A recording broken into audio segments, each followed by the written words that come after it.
It is my pleasure to introduce your chair today, Phil Tragano, Group Manager, Vigilance, Intelligence and Research. Over to you, Phil. Good morning, everyone. Thank you all for joining us for the next in our series of EU exit and post-transition guidance webinars.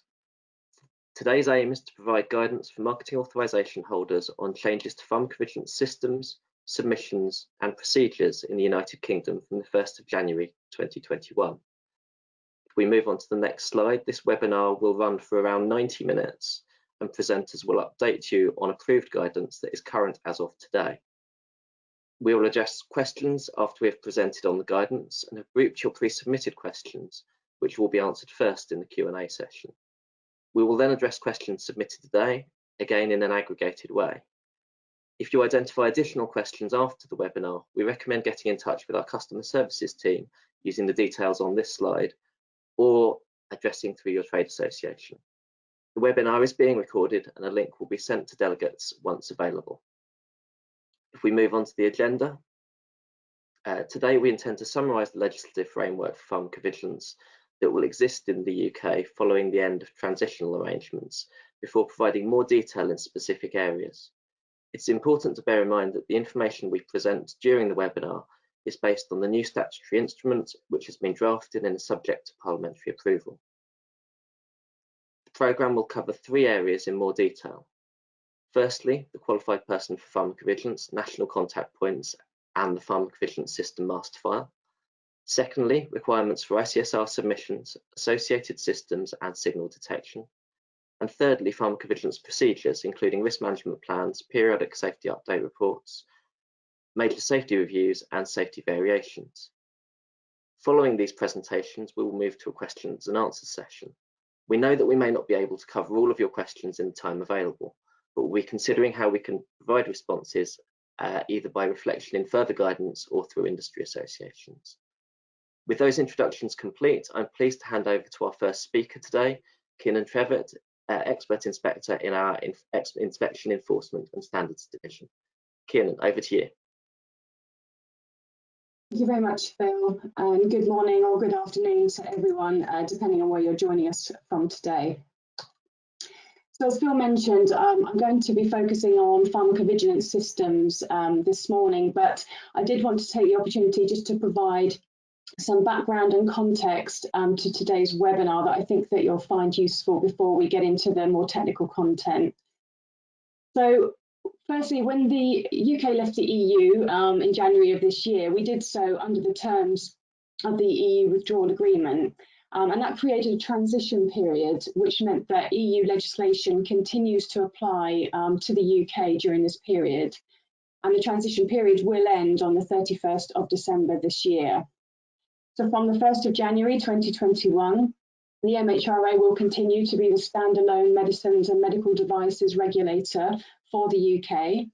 And the MHRA has been publishing a series of guidance on our website in how medicines and medical devices will be regulated when the transition period ends.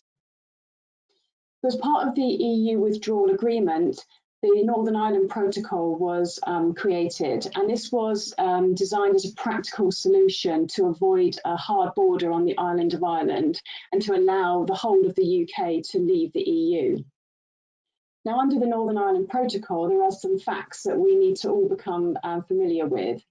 So firstly, medicines that are authorised to be placed on the market in Northern Ireland must follow EU medicines legislation.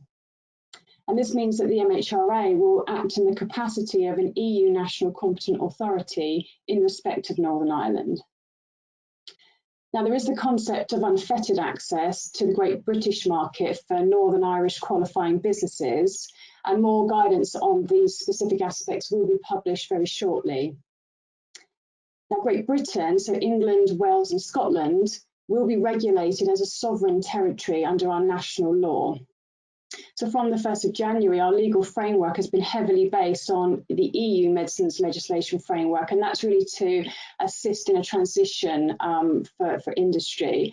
But going forward, the MHRA will have sovereign power to amend our legal framework as we see fit in the best interests of Great Britain and then the UK as a whole.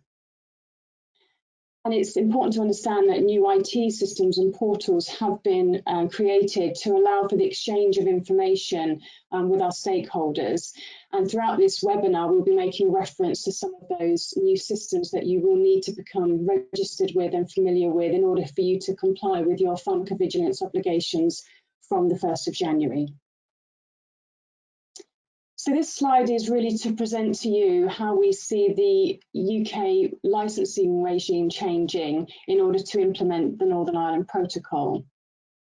So on the left, we'll continue to have the option of having UK-wide national marketing authorisations.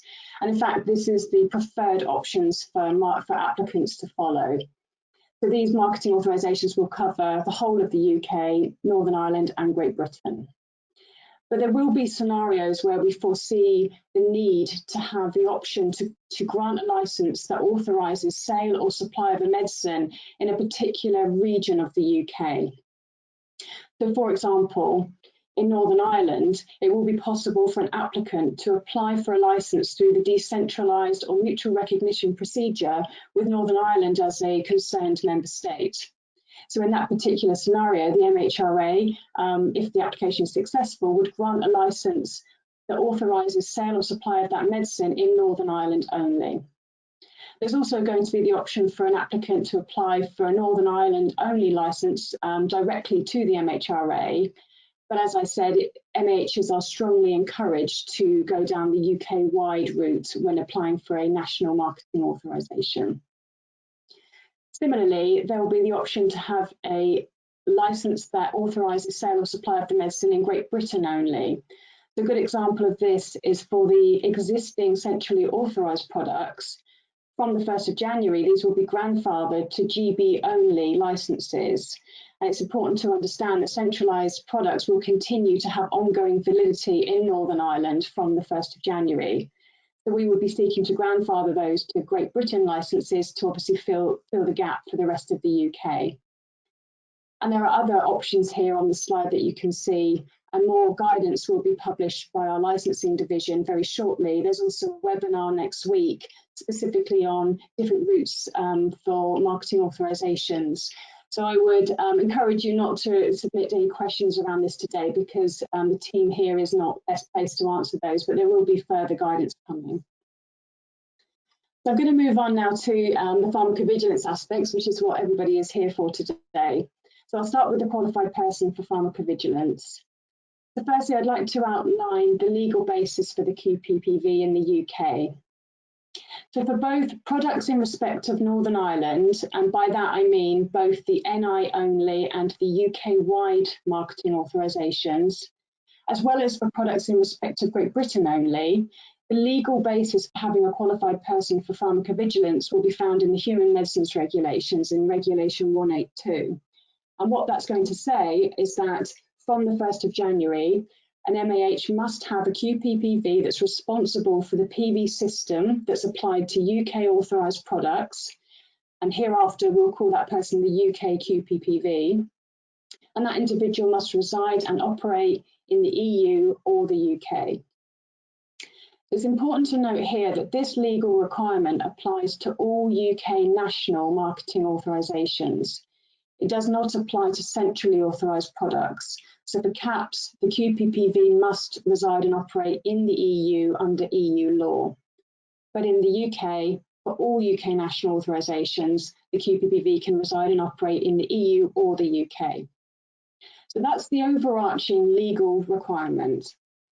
Now, the more granular requirements around the roles and responsibilities of a QPPV can be found in two different sets of legislation, depending on whether the product is in respect of Northern Ireland or in respect of Great Britain only. So the requirements that you'll find in Article 10 of the Commission Implementing Regulation will continue to apply in respect of Northern Ireland.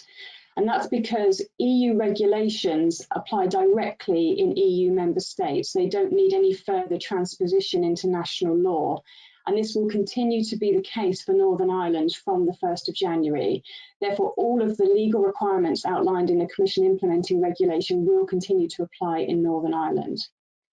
So what we've done is we've taken those exact same legal requirements and transposed them into our human medicines regulations for the products in respect of Great Britain only. And the important thing to understand here is that these requirements are identical. So it means that the same individual can operate as a QPPV for all of the UK national products, irrespective of whether they cover Northern Ireland or Great Britain or both, because the requirements in both sets of legislation are the same. Now, if you choose to establish your UK QPPV in the EU, which is what this graphic on the left is seeking to illustrate, then you will need to establish a national contact person for pharmacovigilance who resides and operates in the UK. And there is a 12-month temporary exemption period for this. So by the 31st of December 2021, you will need to have established this national contact person for PV. Now, there are some specific aspects in relation to the role of this person that will be captured in legislation, and we will also outline further details of the role in our statutory guidance, which is due to be published shortly. But in summary, this person, as I mentioned, must reside and operate in the UK. They need to report into the UK QPPV. So this doesn't necessarily have to be a line management relationship. It's more of a functional reporting line, so maybe a dotted line or perhaps something captured in a contractual agreement if the QPPV is a third party. But it's more of an operational or functional reporting rather than line management. The individual must have permanent access to the PSMF that is describing the PV system for UK products. They also should have access to the adverse drug reaction reports for UK products. And we will expect them to have some knowledge of UK PV requirements. So they need to be able to support a query or a request from the MHRA in relation to pharmacovigilance. So they will need to understand concepts such as what an ICSR is, a global safety database, a PSUR, etc., and how to get information in response to queries from the MHRA. And the details of this national contact person will need to be nominated to the MHRA. So we've developed a portal for you to do this. This portal will be live from the 1st of January. So once you establish your national contact person for pharmacovigilance, if you're required to do so, then we would ask you to nominate the details of that person within 2 weeks of you establishing them using the portal. And there will be a user guide and information on how to use that particular portal in due course. So I wanted to outline some scenarios for you now, just to help everyone really understand this and visualize how this might work in your organization. So if we take the first scenario, which is company A that only has UK marketing authorisations, and it's important to note that this is just the national marketing authorisations. This does not include caps. So as we know, you need to have a UK QPPV, and you could place them in the UK. And I should emphasise that this is the whole of the UK, not just Great Britain, as the graphic indicates, but the person could be located in Northern Ireland or in Great Britain. So that's one option. Or alternatively, you can place this person in the EU. So we'll put them in Sweden for now. And in this particular scenario, then, as mentioned, you would need the national contact person residing and operating in the UK. Now, having looked at some of the pre-submitted questions, I would like to take this opportunity just to address a point that seems to be a common thread from the questions. And that is that if you only have UK national marketing authorisations, you do not need an EU-based QPPV in respect of Northern Ireland. So we've had lots of questions for people asking, well, surely if EU law applies in Northern Ireland, we need an EU-based QPPV. And that is not the case. And the reason for that is because the Northern Ireland Protocol explicitly allows an exemption to EU law for this specific point. So you can locate your QPPV in the UK for all of the regions of the UK. So I hope that's clear for everyone that sent in that question. So I'm going to move on to the second scenario now, which is company B. And this company has both UK and EU marketing authorization. So this could be a mixture of caps, EU national licenses and UK national licenses. So for a company like this, we know that they will need a UK QPPV in line with UK law, and they will need an EU QPPV in line with EU law. So one option here is that you could place your UK QPPV in the UK, and have your EU QPPV perhaps in Germany in this particular example. So that's one option. Another option is that you could place your UK QPPV in a different EU member state. So in this case, we'll put them in France. You have your EU QPPV in Germany, and then you would have the UK national contact person. Alternatively, you could do this instead. So you could have the same individual operating as both the EU QPPV and the UK QPPV, and again, we'll leave them in Germany for now, have the UK national contact person. So any of those options is absolutely fine, and it's completely up to you as an organisation to decide how you want to approach this. If you choose to have the same individual operating as both the EU QPPV and the UK QPPV, that's absolutely fine. The only thing I would say is that to remember that that individual is essentially wearing two hats. So they have two legal remits under two different sets of legislation. And it's just worth understanding that concept going forward. But it's certainly within all of the legislation that you can do that. I'm going to move on now to the Pharmacovigilance System Master File. And as before, I'm going to outline the legal basis for the PSMF.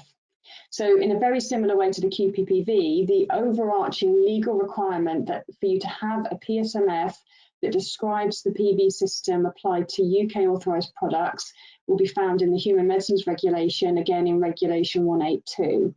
And what that will say is that from the 1st of January 2021, you must have a PSMF for UK authorised products, and it must be accessible electronically from the same location in the UK from which the adverse drug reaction reports will be accessible from. So in the same way under EU law, there's a requirement to have all ADR reports at a single point in the Union. There will be an equivalent legal requirement in the UK to have all relevant ADR reports accessible at a single point in the UK. And it's from that point that the PSMF must also be accessible from.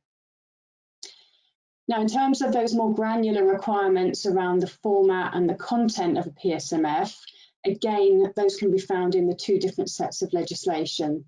So Chapter 1 of the Commission Implementing Regulation will continue to apply in respect of Northern Ireland, and then the equivalent requirements have been transposed across into Schedule 12A of the Human Medicines Regulations. And again, they are, for all intents and purposes, identical in terms of the content and the format of a PSMF.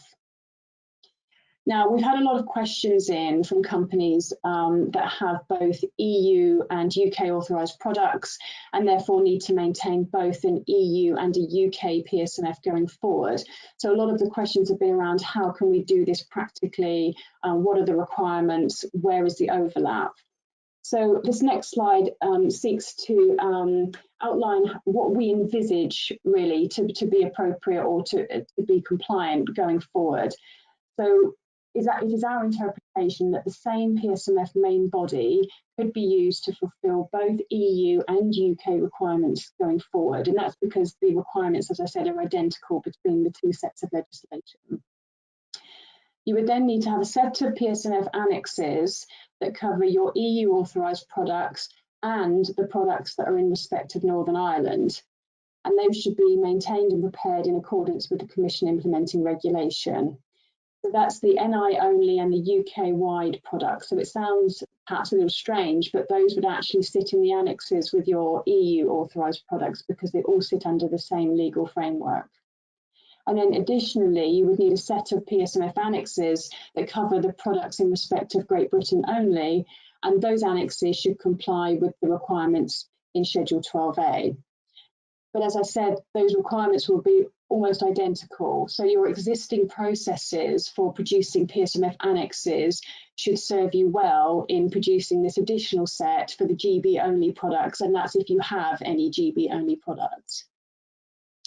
Now, all of this makes the assumption, of course, that the same pharmacovigilance system is applied to both EU authorised products and UK authorised products.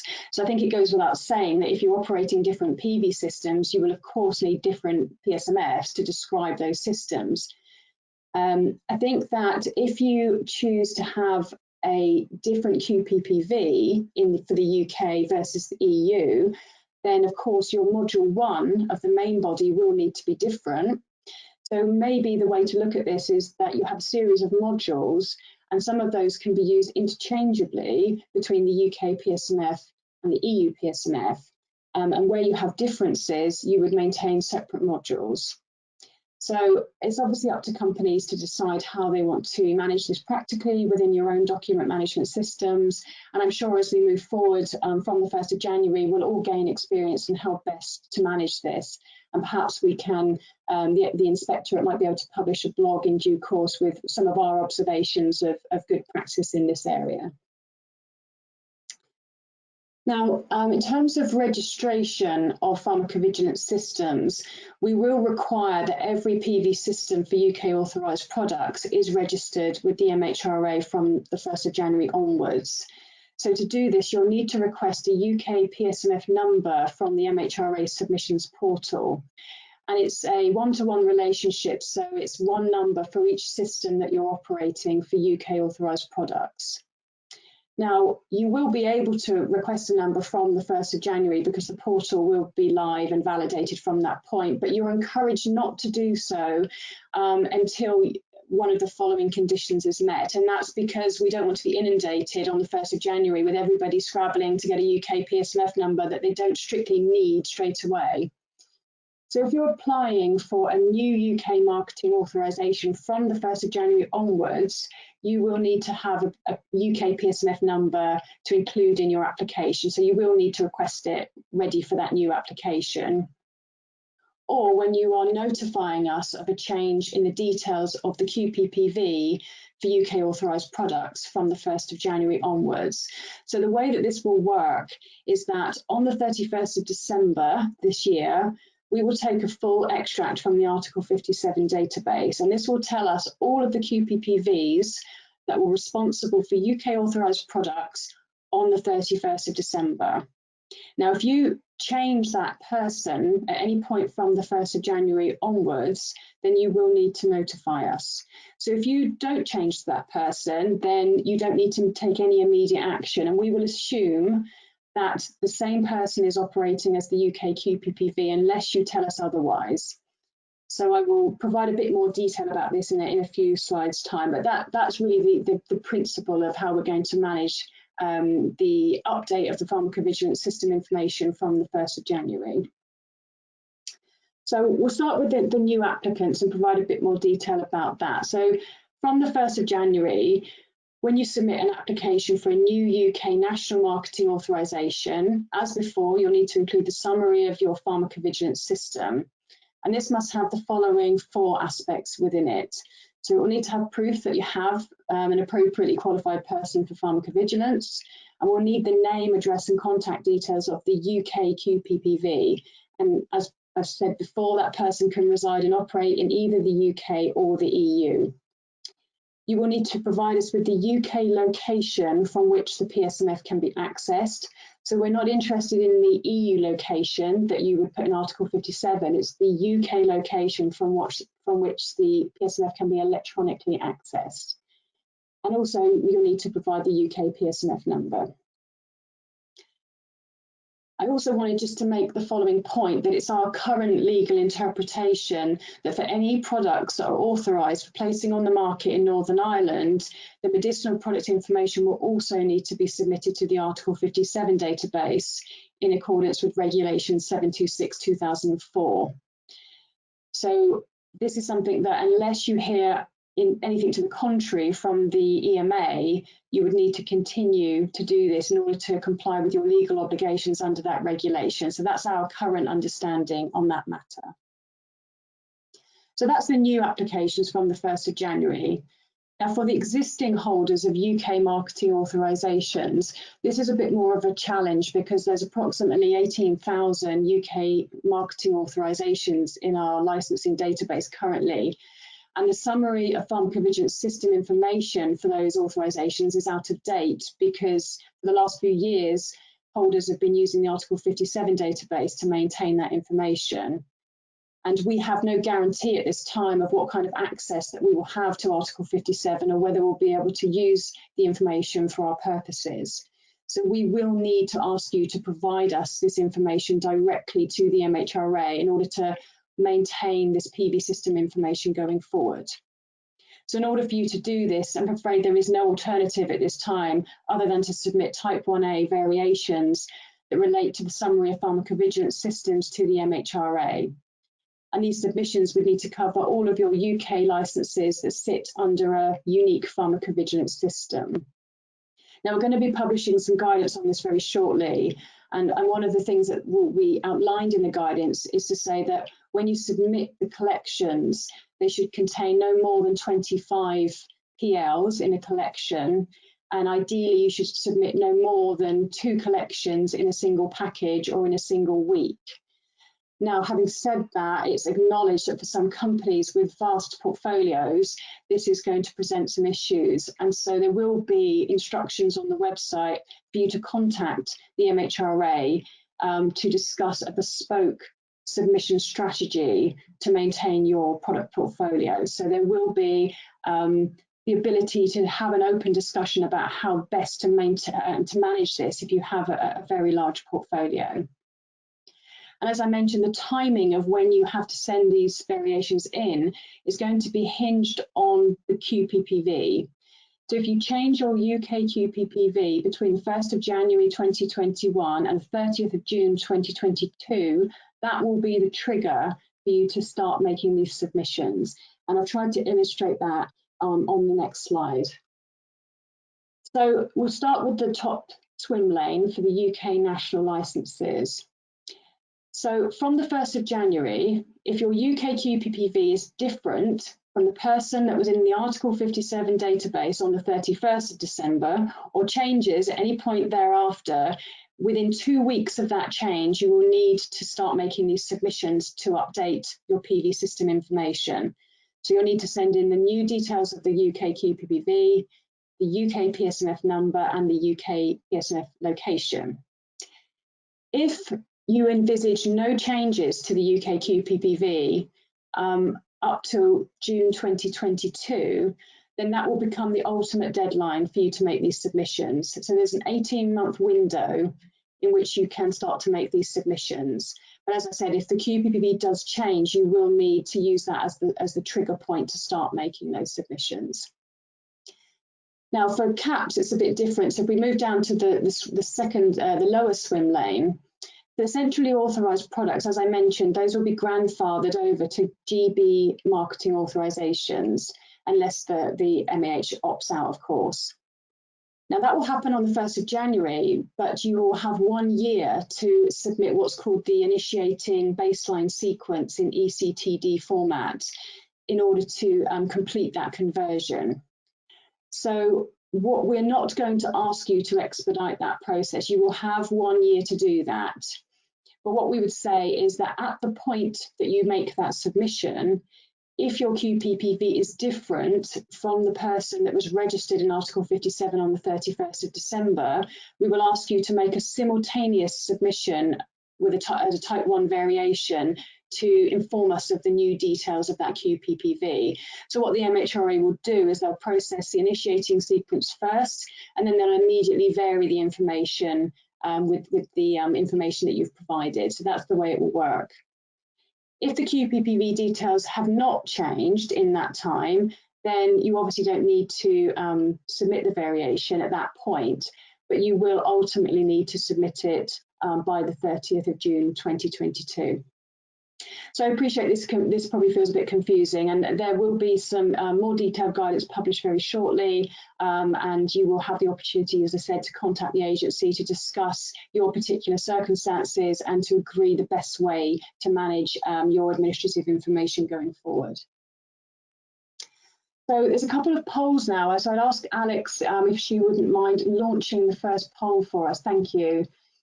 So the first question I'd like to ask you is whether you have registered yet for the new MHRA Submissions portal. So this is the portal that you're going to be using going forward for all of the variation submissions, as well as submission of other pharmacovigilance information. So I'd ask you please to select one of the following options. So either yes, you have already registered, no, but you will do so before the 1st of January, no, but you will do so prior to your first submission, or that you have no plans or you don't know. So if you could please select an option now. Thank you. Okay, we've got approximately 70% of you have responded now, and the results, I think we'll see the results. Yeah, okay, so we've got, so almost 40% of you have registered now.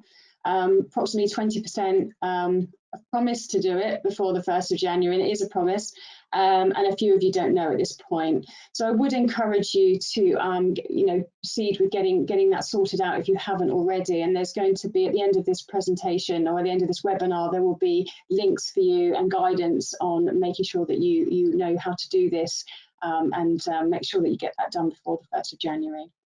Okay, we'll move to the second poll then, please, Alex. Thank you. So just coming back to what we were talking about with the submission of the type 1A variations for the update to the summary of pharmacovigilance systems. So as I mentioned, there will be limitations on the size of the collections. There'll be 25 PLs in a collection and no more than 2 collections in a given package or in a single week. So I would ask you, if you're able to answer this question, do you think you'd be planning to submit more than that? So more than 2 collections in a single package or more than 2 collections in a single week? So I'd ask you to answer yes, no, or I don't know. Thank you. Okay, that's about half of you. I think we'll stop the poll there, Alex, and we'll just have a look at the results, please. Okay, that's helpful. So I appreciate that it might not be the right audience to answer this question, so I can understand why most of you don't know at this point, and a relatively small number would it be intending to do that. So as I said before, if you feel that that's something you would need to do, then there'll be an email address for you to contact and have a discussion about the bespoke submission strategy for you when you've got a particularly large portfolio. Okay, that's been helpful, and I hope the information has been clear for you today, and I'll obviously try and take as many questions as I can shortly. But in the meantime, I'm going to hand over to my colleague, Emily Cannell. Emily works in the Vigilance, Intelligence and Research Group within the MHRA's Pharmacovigilance Division. So thank you, Emily. Thank you. Yeah, so my name is Emily Cannell. I work in the industry engagement team, and today I will be going over pharmacovigilance submissions post-transition period. So from the 1st of January 2021, companies will be expected to submit ICSRs directly to the MHRA. This can be done using either MHRA Gateway or ICSR Submissions. In the next few slides, I will be going over these in more detail to enable you to decide which route is the best for you and your company, and how to register to ensure you are ready to submit reports from the 1st of January. So firstly, I will go through the MHRA Gateway. The Gateway is for direct secure transmission of ICSRs between the company database and the MHRA database. It is aimed at current users of the EV Gateway and is intended for companies with systems that allow for AS1 or AS2 transmission. In order to submit reports to the MHRA via the Gateway, companies must first register for MHRA Submissions. Once certificates have been shared, a small MDN test is all that is required. So this diagram here shows the end-to-end process for registering for the Gateway by first registering for MHRA Submissions, then registering for the Gateway, sharing certificates and testing MDNs. Once complete, no further testing or action is required until January 1st unless your certificates change, in which case please contact us with the updated certificates. The second option for sending ICSRs to the MHRA is via the ICSR Submissions portal. This is aimed at the current users of EDWeb or the eSUSAR website, and is intended for companies that do not have a system capable of submitting or receiving ICSRs via the Gateway. The ICSR Submission portal is an online portal that can be used by companies to create and submit ICSRs in R2 format, or submit ICSRs in R2 or R3 format from other systems. It can also be used to submit major safety reviews. As this is an MHRA portal, no testing is required for setup. So this is the end-to-end process for registering for the ICSR Submissions portal. Companies will be expected to register and once set up on our system, they will receive an email with their login details. The person who initially registers the company for the ICSR Submissions portal will be added as the organisation lead, and they will be responsible for adding new users to their organisation. The organisation lead can either be from the organisation itself, or that is being added, or from a third party who will be submitting reports on their behalf. But the details provided regarding the company will need to be the company that the ICSRs will be sent from. To register for the ICSR Submissions portal, you are first asked for your name, email address, and sender ID. We may ask for the following additional details in order to correctly set up your company, including the company name, number, and address. If you are unsure on any of these details, our team can help find these for you. We will also ask for MHRA details. This is because the ICSR Submissions portal provides access to MHRA under the terms of a special license. Companies who identify as a commercial level 1 organisation can use MHRA within the terms of this MHRA special license. Companies who identify as in a commercial level 2 and above should be in possession of or purchase a MHRA license to submit ICSRs via ICSR Submissions. If you are required to have a license, we will request your MHRA license number as proof of compliance. If you will need to submit ICSRs to the MHRA from January the 1st, please can I encourage you to register now for the submission route most suited to you. We are currently working hard to ensure the registration requests we receive each day are completed, but the sooner you register the better, as it will allow us time to troubleshoot if you have any issues with your setup. The next few slides will be covering reporting requirements between companies and the MHRA. So, sending reports to the MHRA, companies must submit all serious UK and non-UK reports within 15 days and all non-serious UK reports within 90 days. Holders of a UK marketing authorisation in relation to a product in Northern Ireland must also submit all UK and other country reports to the EMA within 15 days and all non-serious reports that occur in an EEA state or Northern Ireland to the EMA within 90 days.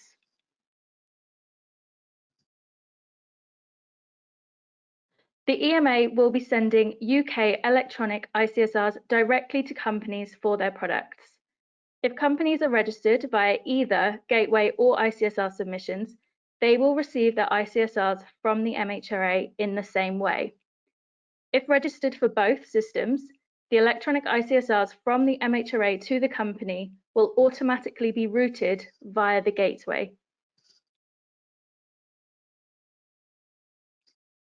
Cutover will occur from 11 PM on the 31st of December 2020. After the 1st of January, the MHRA will provide a list of all received reports for companies to check. If you cannot find your case, please resend it to us using the new reporting requirements directly to the MHRA. If submitting an update to a report submitted prior to the 31st of December, this must now be submitted to the MHRA directly. The worldwide reference number must always be the same, regardless of changes in country of origin. For signals, when a marketing authorisation holder for products authorised in respect of Northern Ireland detects a new signal from monitoring the data in Vigilance, they must inform the EMA. For all UK authorised products, when a marketing authorisation holder detects a new signal from any source, they must validate and inform the MHRA.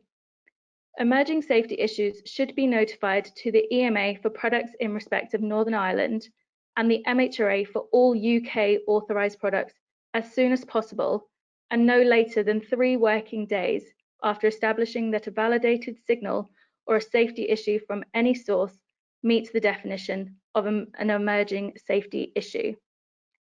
At the time of PSUR submission to the MHRA, if the PSUR includes a signal that corresponds to an important potential risk or one that the marketing authorisation holder has been requested to assess by another regulatory authority, you should additionally notify the MHRA in writing to the mailbox signalmanagement@mhra.gov.uk. Thank you very much. I will now hand over to my colleague Anne Ambrose, who will go through the pharmacovigilance procedures. Good morning. I'm Anne Ambrose, a pharmaceutical assessor in the Benefit Risk Management Group, and I'm going to discuss the different regulatory procedures for pharmacovigilance data.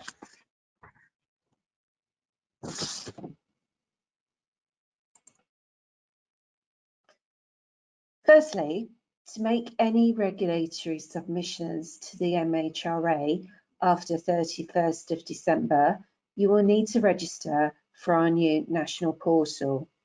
I've included on this slide a link to the information on registration.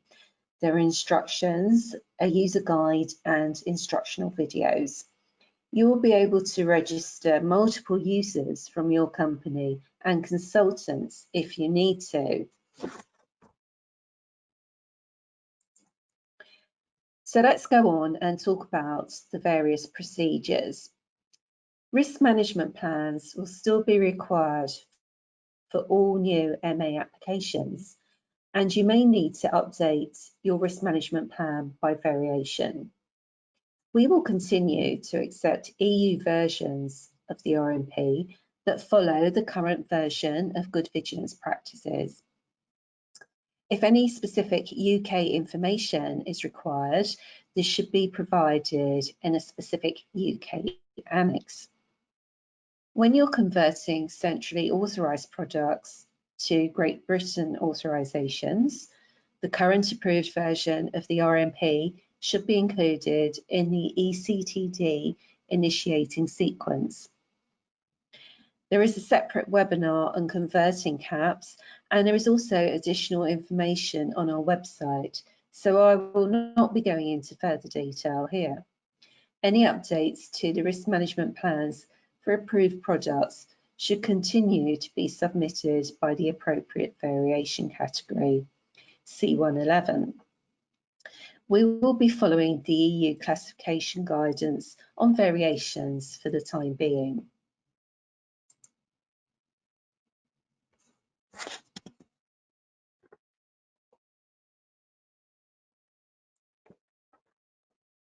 PSURs. We will continue to accept EU versions of PSURs. So that is in the ICH PBR format, PBRER format, as this is an international agreed format. The PSUR can be in PDF or Word format and does not need to be part of the ECTD cycle. Therefore, if you are converting a centrally authorised product, the latest PSUR does not need to be included in the initiating sequence. So when do you submit a PSUR? For the time being, we will be following the data lock points and frequencies in the EU reference date list published on the EMA website. So when you submit your PSUR to the EMA for the single assessment procedure, you should also submit to the MHRA portal for UK authorised products. This is unless we have requested you to do otherwise for your particular product. There may be some instances where we request a different submission frequency, or we request submission for products that may be exempt from submission in the EU, such as certain generics. We will develop our own reference list in the future, but will not have this from day one. So we'll follow the EURD in the meantime. For substances that are not listed on the EURD, and we have not advised you otherwise, you should follow the frequency of submitting every 6 months for the first 2 years after placing on the market, and then annually for the following 2 years, and then 3 yearly thereafter. So actual submission of your PSUR. So we will have our own MHRA PSUR repository available from the 1st of January. So if you have a UK-wide authorisation that covers Great Britain and Northern Ireland, you will have to submit your PSUR to the EU PSUR repository for inclusion in the single assessment PSUSA procedure, as advised by the EMA. And at the same time, you will have to submit to the MHRA portal for UK assessment. You would not be able to cross-refer to the information that has been submitted to the EMA. If the authorisation only covers Northern Ireland, you will only need to submit to the EU PSUR repository as part of the PSUSA procedure. And if you have a Great Britain only authorisation, you will only need to submit the PSUR to the MHRA portal.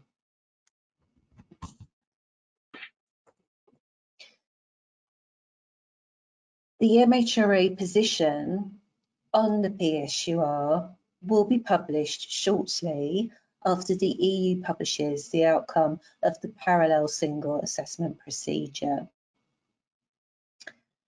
EU procedures that were finalised before the 31st of December but not implemented, these will be implemented in line with the outcome of the single assessment. For single assessment procedures that are ongoing at the end of the year, the MHRA will publish its position shortly after the EU. And for ongoing procedures, you may be asked for some supplementary information. We will be following the EU variations classification for the time being, and therefore implementation of PSUR outcomes, where a variation is required, should be by the usual procedures, a type 1A variation or a type 1B variation within 2 to 3 months after publication of the outcome. For an imposed pass, you should submit the protocol for agreement by a type 2 variation. If the product is available for sale and supply in Northern Ireland, the protocol should also be submitted to PRAC, the Pharmacovigilance Risk Assessment Committee. For non-imposed studies, you only need to submit the protocol upon request of the MHRA.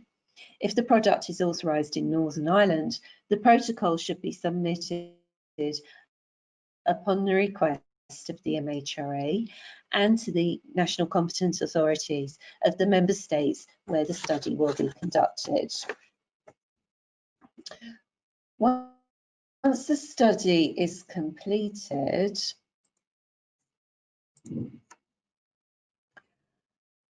within 12 months of the end of data collection, the final study reports and the study abstract should be submitted by type 2 variation. For products authorised for sale and supply in Northern Ireland, the results should also be submitted to PRAC, unless the study was conducted in the UK only. You may already have a past protocol under consideration or an ongoing study that is not going to be completed by the 31st of December. If the protocol is under consideration at an EU level and PRAC has endorsed it or has asked for amendment, then MHRA will accept the protocol, but we may request some further information if this is needed for us to form a final opinion. If the protocol is under consideration but has not been endorsed, and say PRAC has requested protocol amendments, the additional information or updated protocol should also be submitted to MHRA via a type 2 variation. If you have submitted a final study report to PRAC and this is still under consideration at the 1st of January, you should also submit to MHRA and a variation may be necessary. In these cases, you will be advised whether a variation is necessary. If the results have been submitted to PRAC and there was a PRAC recommendation prior to the 1st of January, but there is not a Commission decision or a CMDH decision, then the EU agreed measures should be implemented for the UK authorised product.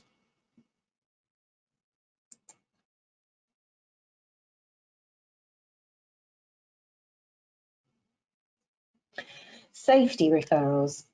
As far as I'm aware, from information that's been published, there's only going to be one Article 31 safety referral that may not be concluded by the 1st of January. However, the safety referrals that are not concluded by the end of the year, there has been no CHMP opinion or CMDH decision. We will take account of the EU decision, but may need to request additional information. For any referrals that concluded before the end of the year but were not implemented, MHRA will implement the EU decision for UK authorisations. From the 1st of January, a new major safety review procedure will be introduced where we have concerns regarding a medicine or class of medicines authorised in the UK. These reviews will be publicly announced, and that announcement will give the reasons for the review and the timescale that we will be working towards. The list of questions will be to be addressed will initially be sent to the company qualified person for pharmacovigilance. The outcome of the review and the recommendations will also be published. For post-authorisation obligations, including specific obligations, Annex 2 conditions, additional pharmacovigilance activities in the risk management plan, legally binding measures or recommendations in place on the 1st of January 2021 will remain in place.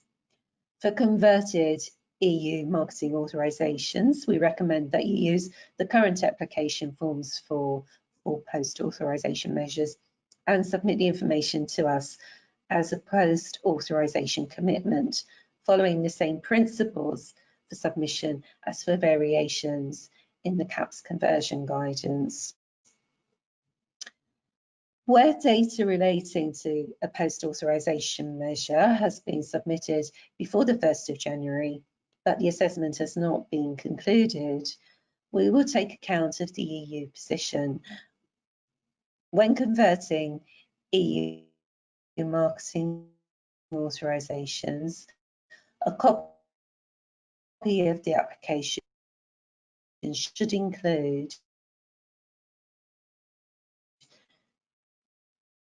be included in the data submission package. Where your evaluation of data supporting an MEA or LEG suggests that an update to the product information or other aspects of the authorisation is via a Type 2 application. For non-CAP products, there may also have been an obligation to submit data in a follow-up to a PSUR single assessment procedure. That's the PSUR follow-up of PSUFU. If the data indicates that an update to the product information is required, this should be submitted by Type 2 variation. Finally, I'd like to talk about safety variations. There is still an obligation on MA holders to keep their product information up to date in line with current scientific knowledge, and that includes the outcomes of referrals, PSURs, past studies, single assessments, and post-authorisation measures. If any of these EU procedures were concluded before the 1st of January and affect the information on your products, these should be implemented in line with the EU decision. So that is via a Type 1A, 1B or Type 2 variation. If there are procedures ongoing at the end of the year, the variation will conclude in line with the outcome of the EU procedure. Thank you. That's everything I wanted to say. We now have a question and answer session. If you do have further questions after the webinar, please contact the MHRA's Customer Service Centre, where the query will be directed to the appropriate department to answer. If we move on to the next slide about registrations, I think it's really important to highlight, if we just go back to the registration slide, it's really important to highlight the information on this slide based on the slide that Kiernan presented and the poll that was there. In order to engage with the MHRA systems after the 1st of January 2021, you will need to have access to these systems. So we'd encourage you all to review the information on the web pages that are highlighted here to enable you to make regulatory submissions to the MHRA from the 1st of January 2021. And then moving on to the next slide, secondly, then, just to highlight the information published on the MHRA website in relation to post-transitional guidance, we're also working hard to update our exceptions and modifications document to the EU GVP to reflect the changes that are needed to implement the Northern Ireland Protocol, and we'll be aiming to publish this towards the end of the year. Next slide, please. So thank you everyone for attending today's webinar. On behalf of all of our presenters, I'd like to thank you for joining us today, and please enjoy the rest of your day. Thank you.